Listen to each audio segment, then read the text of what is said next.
Hello, critical thinkers.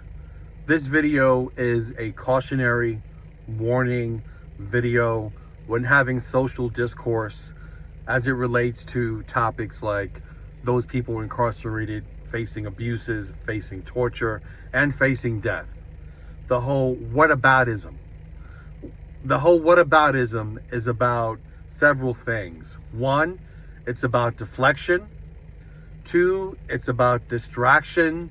And three, it's about not addressing the main point that you have, not addressing the major issues that you have. So, for example, when we say whataboutism, what about, this is commonly used when we're talking about those people who are incarcerated, who suffer abuses, torture, and death. In the comment section, you may see something to the effect of, well, X, Y, and Z, what about this correctional officer who died at this prison? What about this? I'm sorry. You know what? There are no correctional officers that die in prison. That's going to be another video. So that's not a good example because there's 0 cases of correctional officers dying within the last 25 years. So that was a bad example. But let's take a look at, what about this correctional officer being beaten in this facility? This is a diversionary tactic. It's a distraction to avoid the person addressing and interacting with any points that you may have. So when you're talking about abuses, you're talking about the torture, you're talking about deaths that occur. People who are either disingenuous in how they conduct themselves, they might even be selfish, right?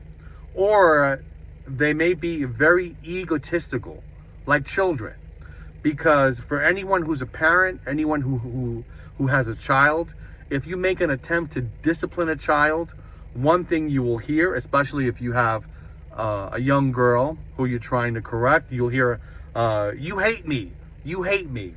I can't tell you how many times I've heard that as a father when attempting to discipline my child, right? Hearing, you hate me.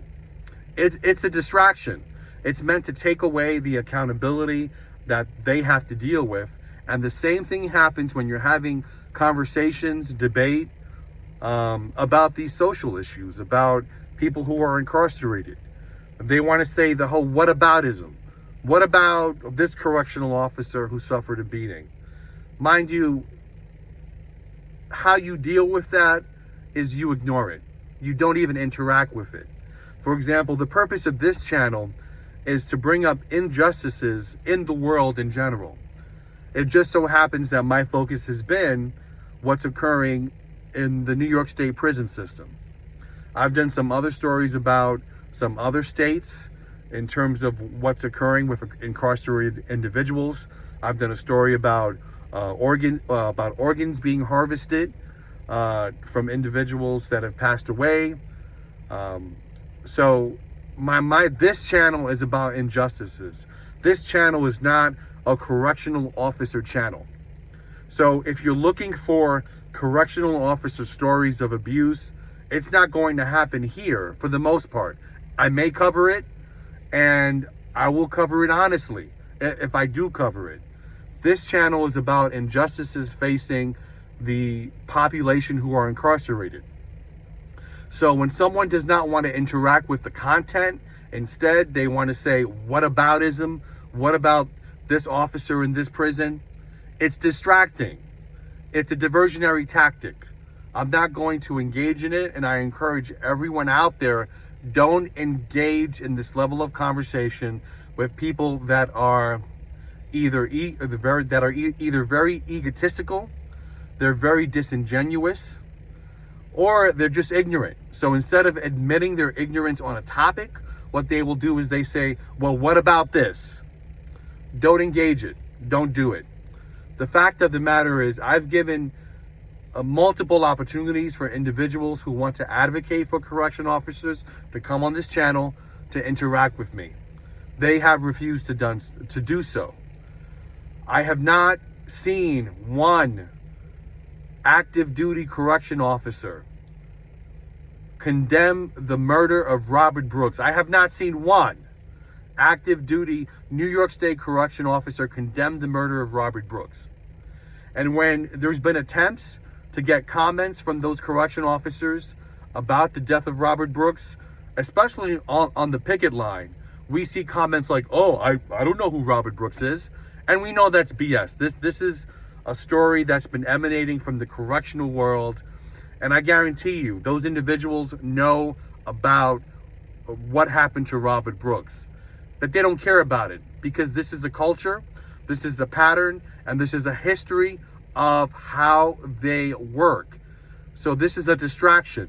So when you're talking about abuses that occur, you're talking about torture, you're talking about deaths that occur in custody, and people start talking about, well, the percentages or the numbers against correction officers being assaulted is high.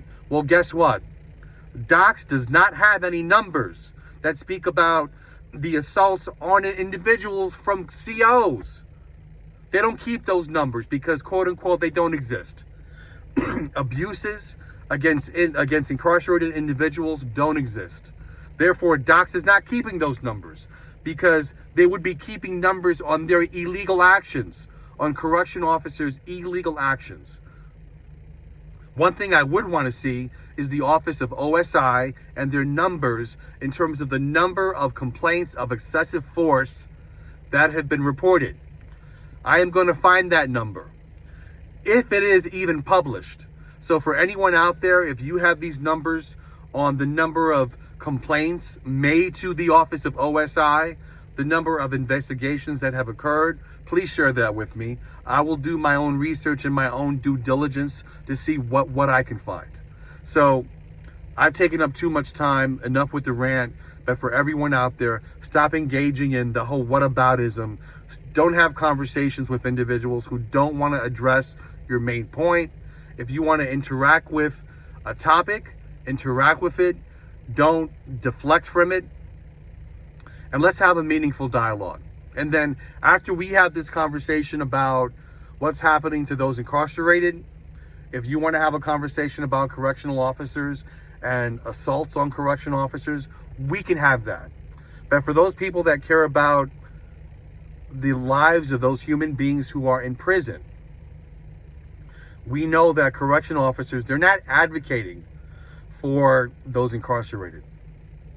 They're advocating for their own self-interest. So the families of those incarcerated have to advocate for those who are behind bars. Continue to advocate for them. Continue to speak the truth and inform everyone of what's occurring behind bars. It's an atrocity. It's widespread. It's systematic. And nothing is being done about it. So everyone, take care. God bless you. And I will see you next time.